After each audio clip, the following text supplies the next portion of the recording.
Hello friends, this time I should review another popular office chair from Staples, the Dexley. I had reviewed the Hyken chair earlier, see the link above, and have been using that for a couple of months now. Since the Dexley was on sale now, I decided to try it out. At the end of the installation, I will compare the Dexley with the venerable Hyken. The Dexley comes in a box which I think is a bit bigger than the Hyken's. Just a bit of fun unboxing and voila, here we got the contents out of the box. The Dexley comes in well wrapped individual pieces, and here you can piece together how the chair would look.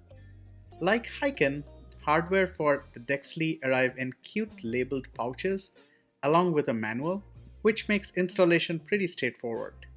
The first step of the installation involves putting the leg assembly together. You first put the 5 casters into the legs just by pressing them in.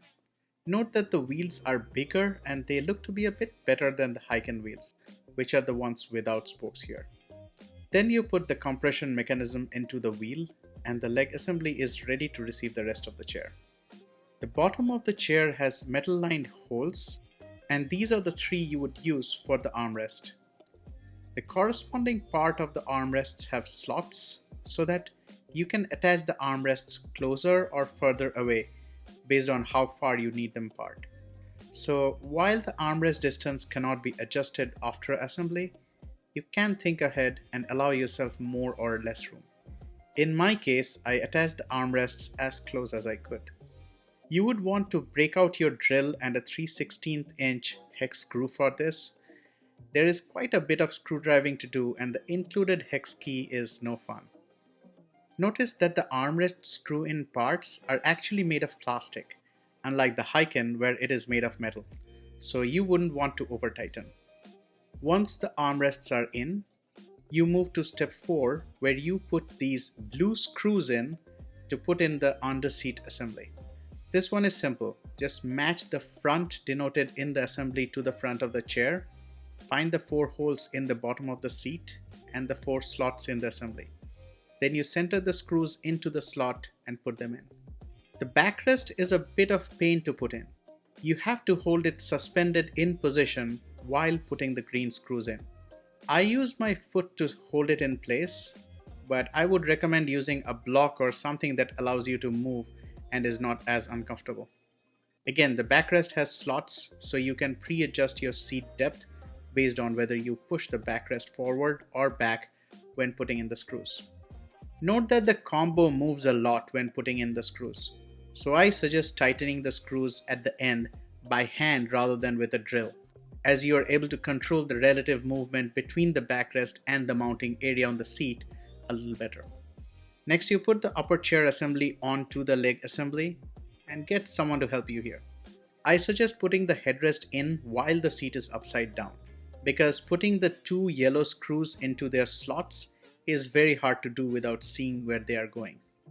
I put the headrest in last, and it was annoying to have to line up the screw holes in the headrest and the backrest without being able to see, and the screws kept dropping.